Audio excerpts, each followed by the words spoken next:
हे खरं आहे की थोडा काही टेक्निकल कारणामुळं ज्याचा उल्लेख मगाशी राजेश क्षीरसागरांनी केला त्या प्रोसेसला थोडा वेळ लागतो आहे. त्यामुळं रस्त्याच्या कामं सुरू व्हायला थोडा वेळ झाला आहे खरं आहे.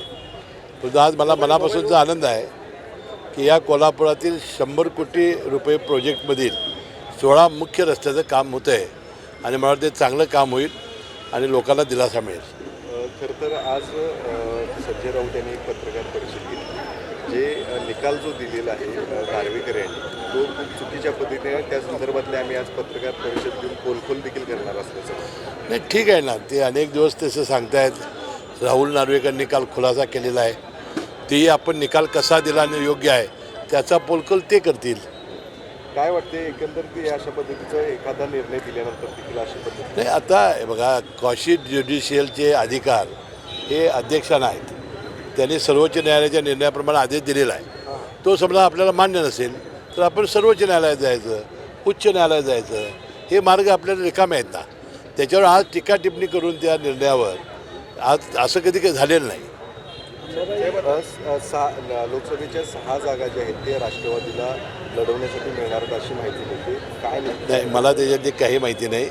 ज्यावेळेला लोकसभा निवडणुका येतील त्यावेळेला तिन्ही पक्षाचे प्रमुख जे नेते मंडळी बसून निर्णय घेतील. आम्ही त्याची अंमलबजावणी करणारे कार्यकर्ते. बारामती, शिरूर, सातारा, भंडारा, गोंदिया आणि रायगड आणि मावळ या जागा ज्या आहेत त्या राष्ट्रवादीला मिळतील. नाही, अजून काही चर्चाच नाही. हा तुमचा अनुमान आहे. साहेब, ललित पाटील ड्रग्ज प्रकरणात डीलवरती कारवाई होण्याचे संकेत मिळत आहेत. तसा प्रस्तावही तुमच्या विभागाकडे पाठवला आहे, काय झालं? नाही, मी आता या 5 दिवसामध्ये मुंबईला गेलेलो नाही. प्रस्ताव माझ्यापर्यंत काय अद्याप आलेला नाही. प्रस्ताव काय अद्याप आलेला आहे पाहून आपण निर्णय घेऊ. अंबाबाईसाठी 1000 कोटी रुपये देण्याची परवा नियोजन मंडळाची जी बैठक झाली आपली, या वर्षीचं आपलं 24-25चं जे बजेट अर्थसंकल्प आहे तो आता ओट आणि मांडला जाणार आहे. त्या ओट आणि अकाउंटमध्ये आपण अंबाबाईचा आराखडा हा 1000 कोटी रुपयेचा आपले उपमुख्यमंत्री अजितदादा पवार यांनी देण्याचं सुतोवाच केलेलं आहे. आता ते जाहीर करण्यानंतर त्याचं खऱ्या अर्थानं ते प्रसिद्ध होईल. परंतु अतिशय उत्कृष्ट सादरीकरण त्या दिवशी जिल्हाधिकाऱ्यांनी केलं आणि मला वाटते त्यामुळं चांगली भाविकांच्यामध्ये जवळजवळ 10 पट वाढ झाल्याशिवाय राहणार नाही. ज्या वेळेला या चर्चा झालेल्या होत्या त्यावेळेला असलेल्या जागा ह्या त्या पक्षाला ठेवायच्या ठरलेल्या आहेत. आता या दोन्ही जागा ह्या एकनाथ शिंदे गट जो शिवसेनेचा आहे त्यांना दिलेल्या आहेत.